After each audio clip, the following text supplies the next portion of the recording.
This episode of Shooting the Shiznit is brought to you by 80stees.com, the leading online retailer of licensed t-shirts. They specialize in retro movie, music, TV shows, video games, comic books, wrestling, and cartoon t-shirts. So how can you help us and also buy cool t-shirts? Well, we want you to go to tinyurl.com/STS80stees. That's right. That's tinyurl.com/STS80STEES. Go there, buy some t-shirts. We get a kickback. They don't cost you no different. Now to the show. Have you listened to episode 50?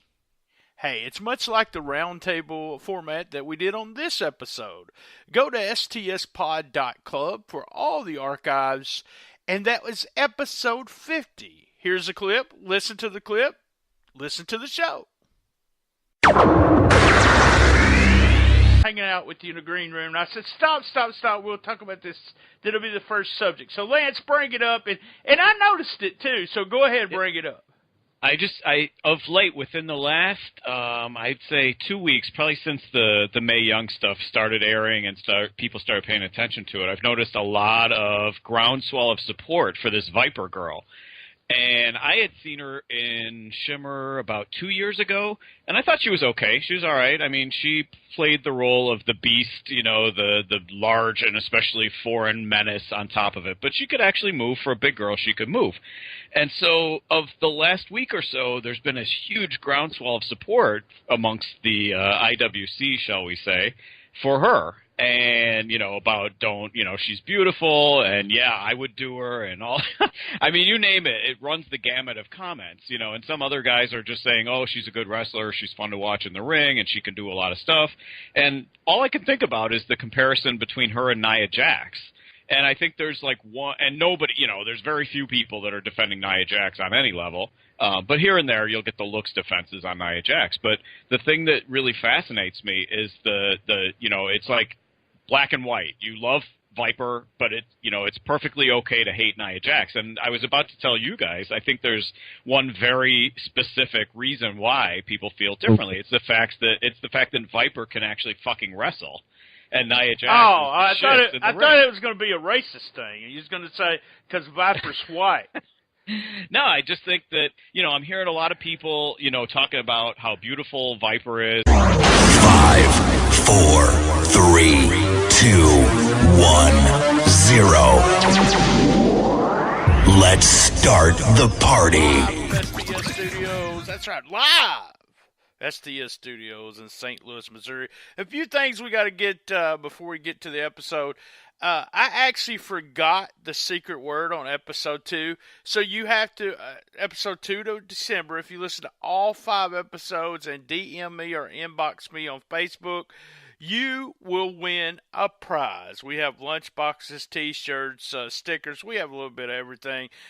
So here's the deal. I forgot the special word for episode 2. So during episode 2 of this month was with Gene, and Gene says that Neil was booking a show where? This is when Gene starts talking about going to wrestle for Carlito, and his regular tag team partner Neil was not going to be there. So the word is, Gene says that Neil was booking a show where? And the town is the word. So the first word is blah.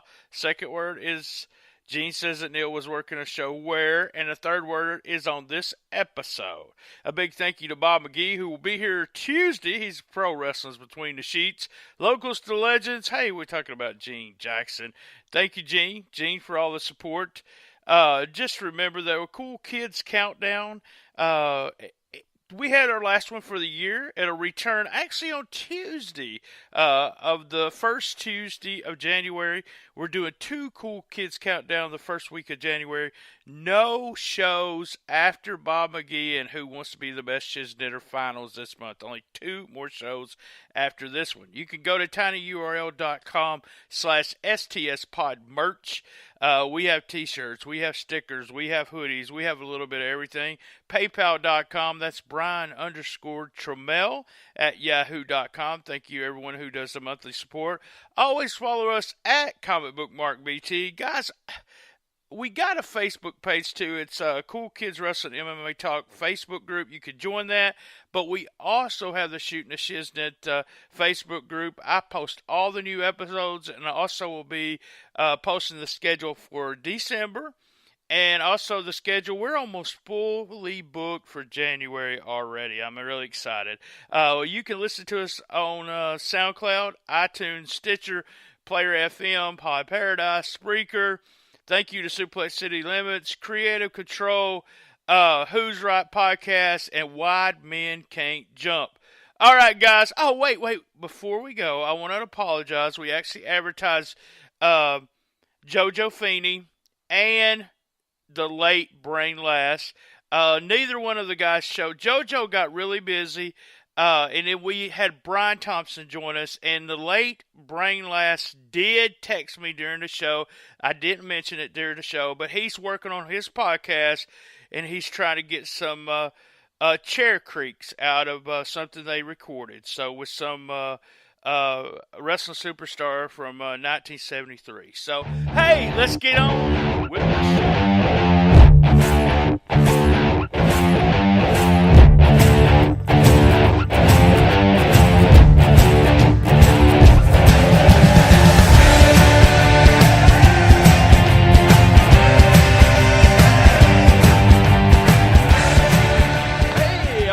Everyone, I want to bring my old buddy Lance Levine. He's my Cool Kids Countdown co-host, or I'm his co-host. Hell, we don't know. And we're going to also bring, we promised JoJo Feeney, and I do apologize, guys.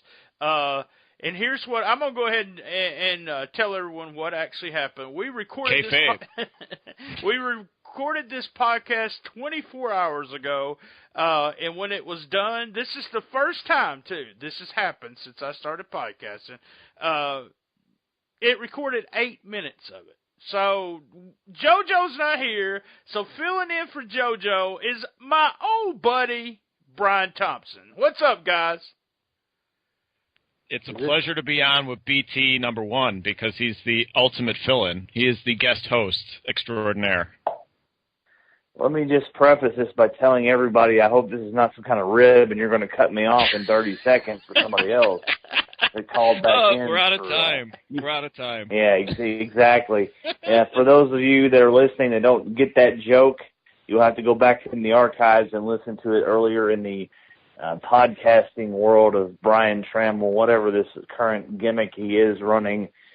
Somebody's pocketing some money off of me here. I don't like it. It's Brian Trammell. It's Trammell. Come on. See, he knows the Trammell, and, it's like my mom. She'd say, nope, it's Trammell. Even when I say Trammell, anywhere I say Trammell, nope, it's Trammell. And the funny thing is, we traced it to a lady named Brianna Tramelli.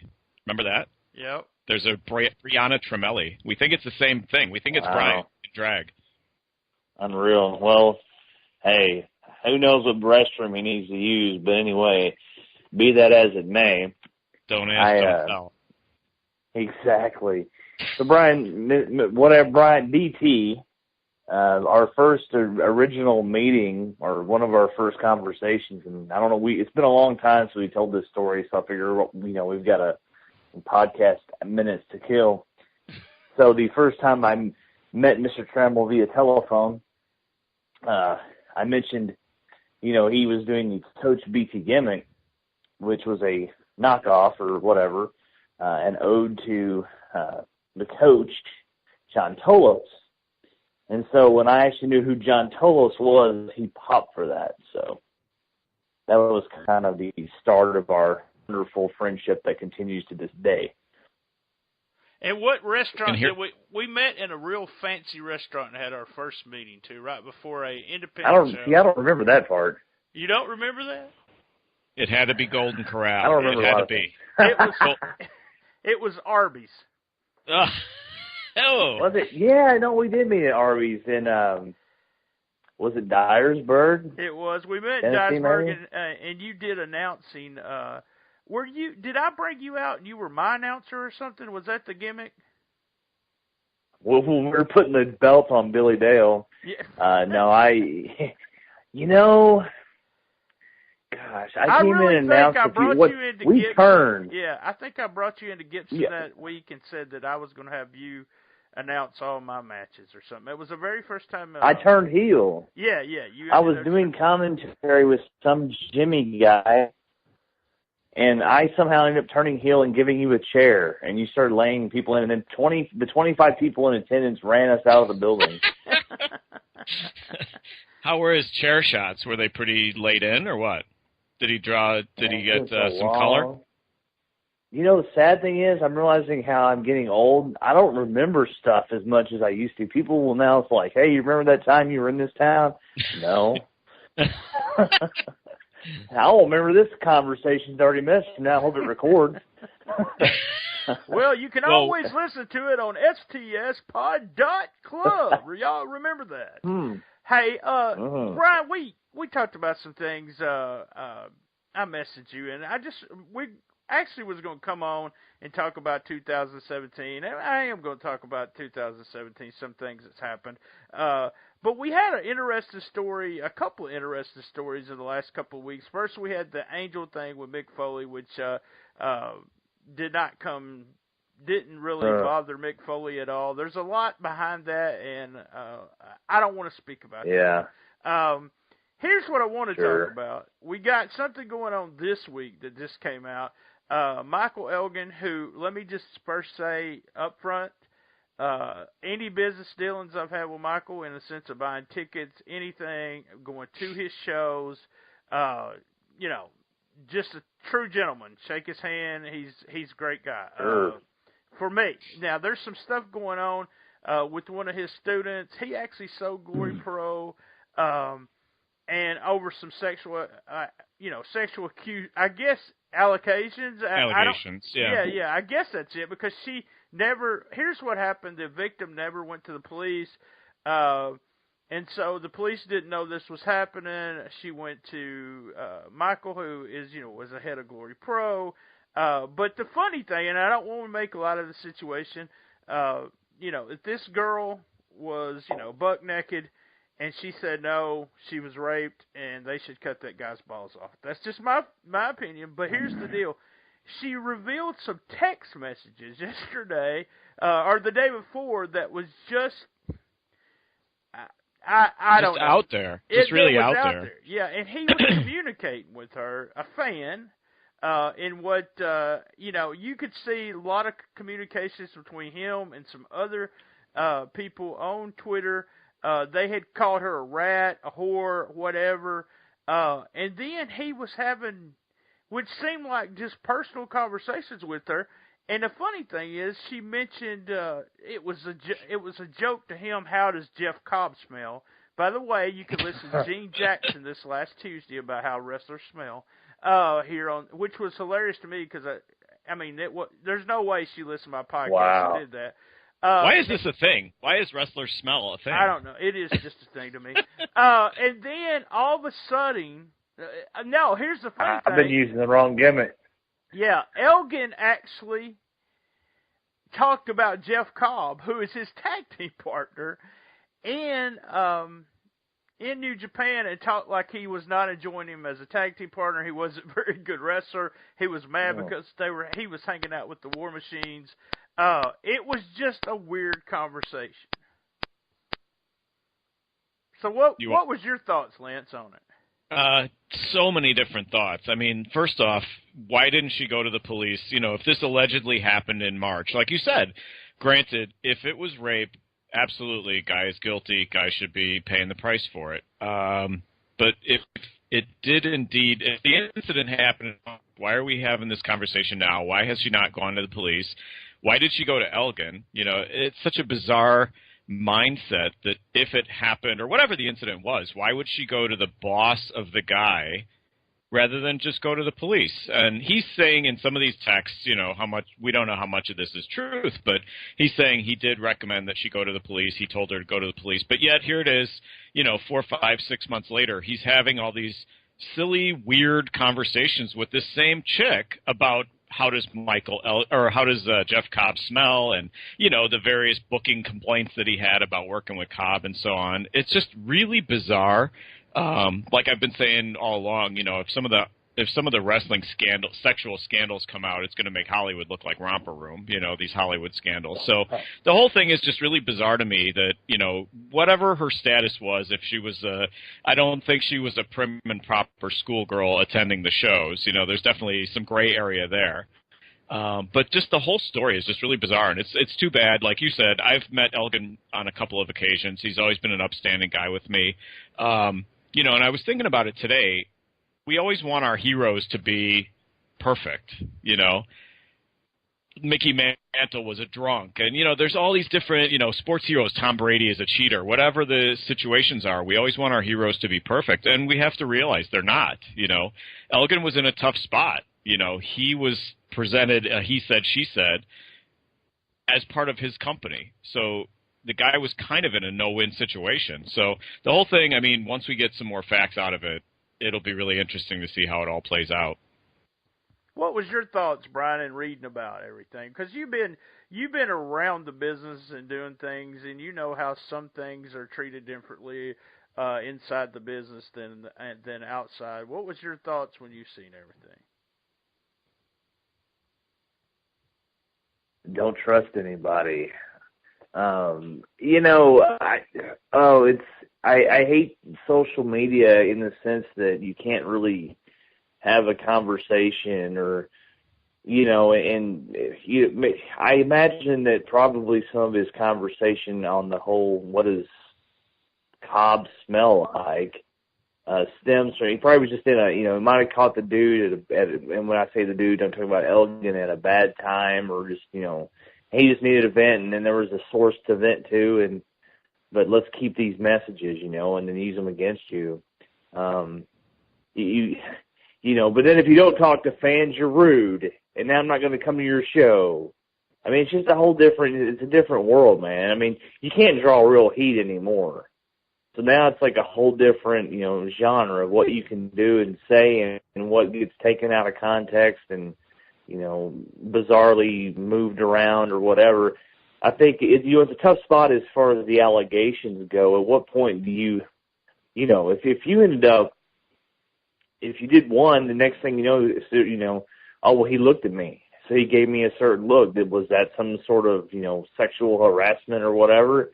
So, I mean, it's just a tough spot to be in. At the time, he probably felt like it was just the girl was mad at the dude, and it would blow over. And then, obviously, you know, some time went by, so it seemed like it blew over until the other day when it came back to light. So, man, I don't know. It's just I'm not defending him. I think it stinks. It just shows you, and I'm curious to see what else is down the road. Weren't the messages just text messages though? They weren't tweets or anything, were they? No, they were just private text messages. I think they were private messages. So the fact that she released them like that is really dirty pool on her part, don't you think? Sure it is. In my opinion, is, I mean, but at what point?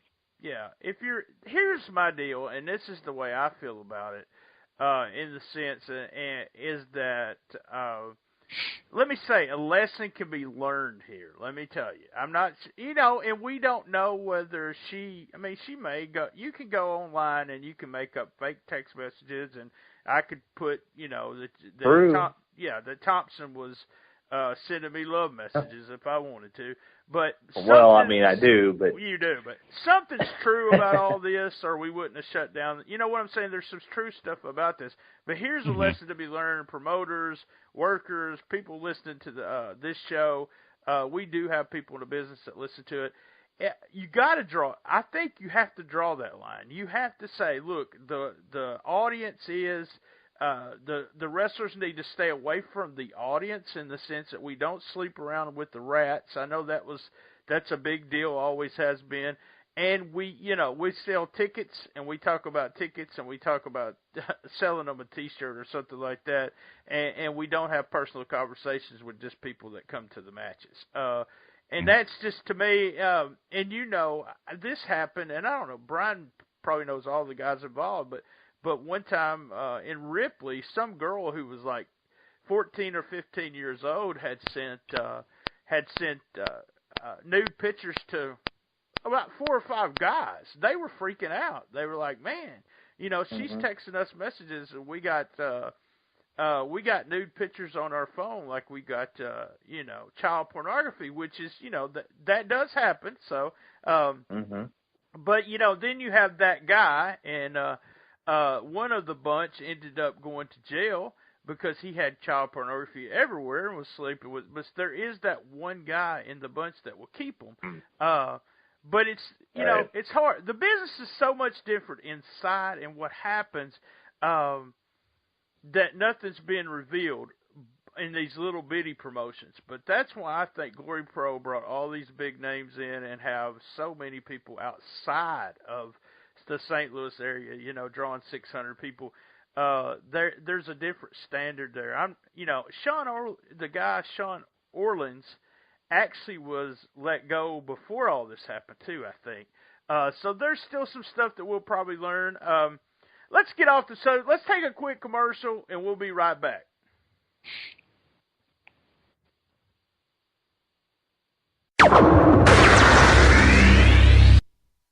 We have a bunch of new sponsors, but part of an affiliate program, and I want to direct you to tinyurl.com/STSTV store. That's right, tinyurl.com/STSTV store.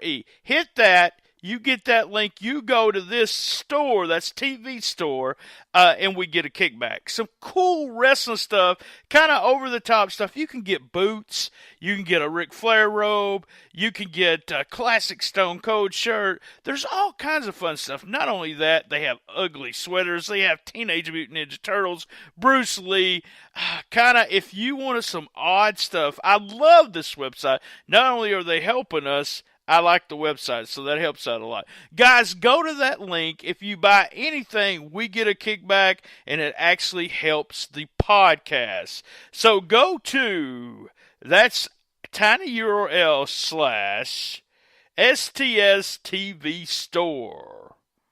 Thank you. And now back to the show.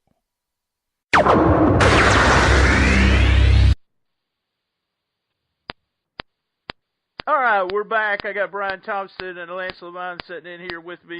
Hey, we got a contest going, and I really fucked up. I didn't have a special word on the Tuesday show, but just listen to the very front, and you guys will know how to find the special word for the Tuesday show. But the special word for tonight's show is icon. That's right, icon. So the special word is icon. All right, now, Brian, let's talk about 2017 real quick. I've got all this shit wrote down. It's supposed to be JoJo here, so I was going to ask you about, the Kevin Gill. JoJo, I was asking you about the Kevin Gill thing and about Conan, but we won't ask you that because you wouldn't know what the hell is going on. But we do. 2017, when you think 2017, right at this point, as it's ending, what would represent 2017 in professional wrestling right now? What's 3 things, 3 people, coming out of this year, what do you think? Man, that is, that's I'm talking about on this. I wasn't prepared for this, ladies and gentlemen, just for the record. So these are good answers.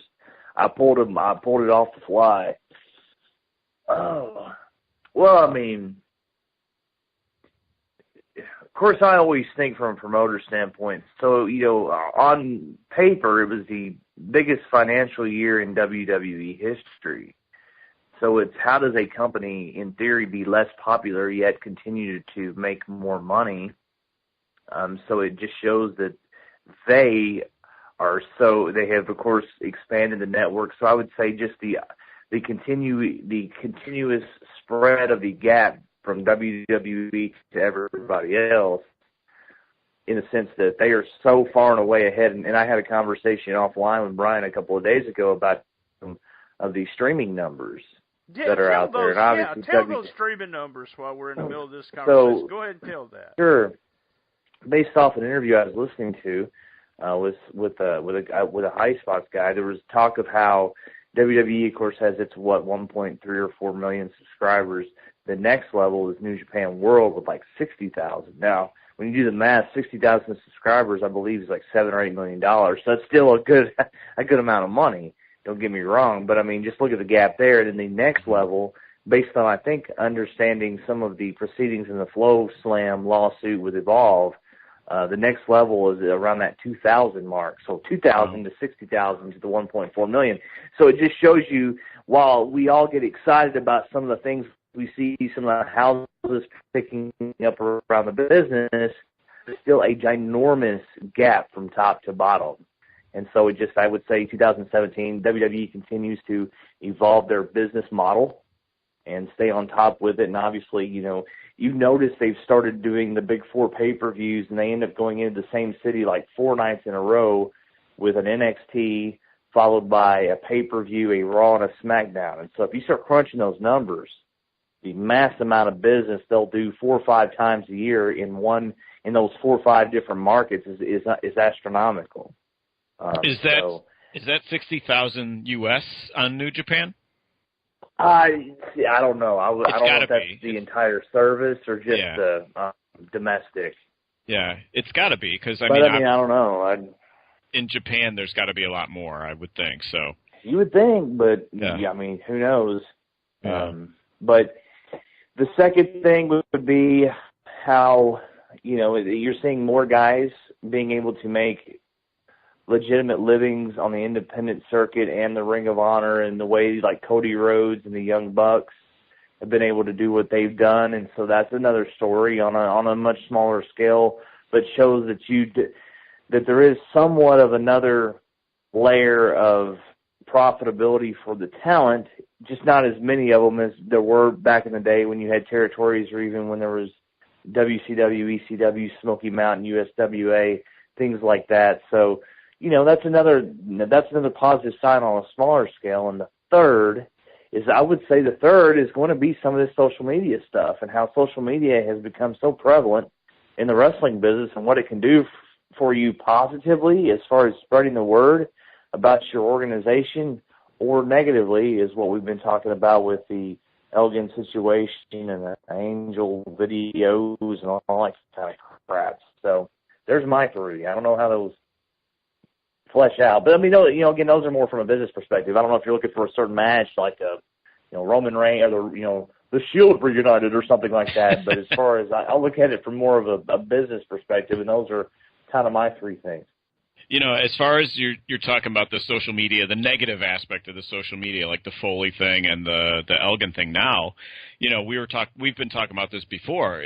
Does the real media continue to look at wrestling as, well, it's just wrestling, and kind of brush it under the rug? I really think with the Foley thing, I mean, that blew up about 3 weeks ago, and I haven't heard anything about it since then. It's almost like, unless it's something like, maybe Dwayne Johnson related, or, once some big scandal hits WWE, then I think they will pay attention to it. But right now, it seems like, them. Yeah, I mean, it seems like that's back to them and what they've created, back to that whole gap. Yeah, it's like, and to their credit, they have created such a good relationship, and that's why you notice on Monday Night Raw and things, they'll say, Rolling Stone broke whatever story, or ESPN broke this story, and so they have developed that they are a good a source of content to those various media outlets. Yeah. So you're not, it would take like that, the Angels, those things, the Elgin deal, they're not going to come up on the major wrestling media. I mean, it's just not going to happen. Right. They would have to be something WWE related. The closest thing is a little bit of, you might get a Young Bucks thing or something like that, but even it wouldn't get the same publicity that a WWE story is going to get, or even a drop of grain in the sand. Yeah. So, It's interesting. it would take a Benoit type story for the media to jump on it now, I think. And it would have to be something. Yeah, it'd have to be a big name. Right. Yeah, it'd have to be a Cody Rhodes that goes, crazy and blasts a machine gun out in the middle of the crowd or something. Yeah, it'd have to be something like that. Yeah. So, I think it's interesting too. Looking back, and this is probably many years down the road. If Billy Corgan is able to really do something with the National Wrestling Alliance, this will kind of be the year where it started. So it'll be interesting to see how that story plays out. I will say it's probably had more interest in that those particular letters than there have been in a long time. Yeah, just because of his involvement, and they have gotten some of the Rolling Stone online and different promotion that you would have not seen NWA and any other thing. Now, I have my personal opinions about what NWA has stood for and meant for the last couple of decades, but I will give them credit. They have done something different to try to create a little bit of interest in it. So, yeah, I mean, with such, like you've been mentioning, such a distant gap between number one and number two, I mean, who knows? That they could take the number two spot just because it's available in 2018. Because he had TNA when he was running TNA for the brief period that he was. He had it at least going in an interesting direction, that they've completely lost this year, 100%. But he at least had some decent ideas. So I'm not gonna close the door on what he can possibly do with the NWA. He could possibly do something special with it, since that second spot is still open. Yeah, and so, if anybody, at least it's somebody that cares about the wrestling business and does have some funds to really make a splash with, and it's not, a deja vu, big promises. And you notice the thing about him I like is that he has not made a lot of big promises. He has a direction, and right now it is to reestablish that NWA title. Mm-hmm. And Tim Storm, a friend of mine, is getting a little bit of a run with that. So, just in a matter of the last few months, we've gotten to kind of, on a grassroots level, has gotten Tim Storm some publicity, has gotten Josephus out of the Tennessee market some publicity, and of course Magnus or Nick Aldis, or however you pronounce his name. So in essence, he's semi-created three names in the last few months. So that's a start, and that's just how you stair step. So yeah, and I mean, as opposed to the usual money mark, he gives a shit. He knows his stuff, and he gives a shit. So two feathers in his cap on that one too. Did we lose Trammell? Is Trammell still there? No, I'm just sitting back listening, guys. What is okay? So give me three things, Lance, that you. We don't have a lot of time left, so and then I wanna talk some more. Jesus Christ, it is It is. We're not putting you over. Three things for me. The major thing for me is the match quality in 2017. Just like ridiculous match quality in all the promotions, really. I mean, it starts with Okada and Omega, and then trickles down from there. So much good stuff in New Japan. Some great stuff in WWE if you can cut past some of the crap, the Jinder Mahal type stuff. You can get some great AJ Styles matches there. Just great match quality across the board. ROH, you name it. There's just been so much good stuff this year. Like you said, Brian Trammell, or Brian Thompson rather, the emergence of New Japan, and it's getting bigger and bigger in the States. I think that was a big thing for me this year. And I would say Bullet Club, just the re-emergence of Bullet Club and the gimmicks and the social media, the T-shirts, which we thought, 6 months ago we thought the Bullet Club T-shirt guys were the most uncool guys in wrestling, and now they're kind of back cool again. And all the success that Young Bucks have had and Cody have had with the merchandise, the breaking away from WWE in Cody's case, and the Hot Topic contract and so on, and just what a great living some of these guys are making outside of WWE. So I think it's been an amazing reemergence of the indies this year. So that's another one of the great things that I saw in 2017. Yeah, I mean, I'm going to narrow it down. I think Okada and Omega was, the huge story most of the year and match quality like you did. To me, it's the big thing is, and you both touched on it, is that an independent wrestler, there's going to be fewer of them that do it. But you got guys like the Young Bucks, to me, with their Hot Topic contract and what they're doing with Pro Wrestling Tees, it's something that's never been done on an independent level. Pro Wrestling Tees release numbers. They actually provide the numbers for Hot Topic and their own stores. And someone on Twitter said something about that the Young Bucks don't ever release numbers, and they're just full of shit, nothing. They're really not selling that many T-shirts, which, watch any wrestling show or go to the arena, you can tell. Yeah. But and they said in the last 3 months they had sold over 400,000 T-shirts. So that's the Young Bucks, 400,000 T-shirts. We talked to people that sell stuff on Pro Wrestling Tees, make $7 a shirt. Yeah. I'm looking at Pro Wrestling Insider right now, and Hulk Hogan has just signed with Pro Wrestling Tees. Just sell Hulk Hogan merchandise there. That tells you how big Pro Wrestling Tees really is. But think about this. Just say those guys are making $1 a shirt. So there you go. In a quarter of a year, they made over 400,000. And we got breaking news. It will be all over the place by the time this is released in the morning. But Hulk Hogan joins them. So Steve Austin, Hulk Hogan. Mm-hmm. Now, I remember last year the Young Bucks were number 2 when it came to, the big sales. And we're only behind Steve Austin, I think. But this year they were number 1. So just crazy. That's the part that I like. I buy the shirts too, and have a good time with being able to buy the shirt. I'm a shirt mark. I'm really a shirt mark.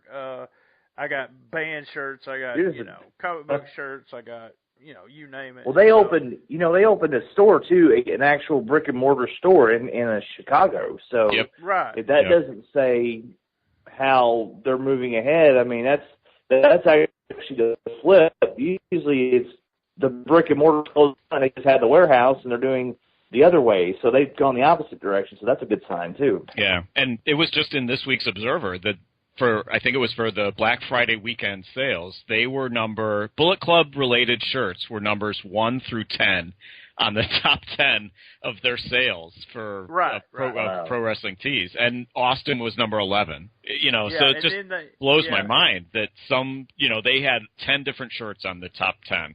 Basically, it was the entire Bullet Club listing.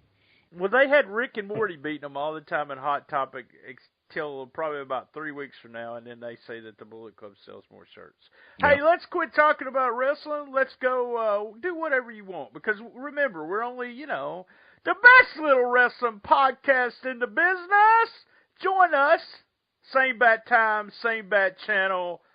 Be there! Love my mama. Thanks, guys. I cut us off real quick because I Thank you. Yeah. Thanks, man. It'll be out tomorrow. That sounds like a Bobby Eaton interview, just cutting it off in the middle of one. Yeah.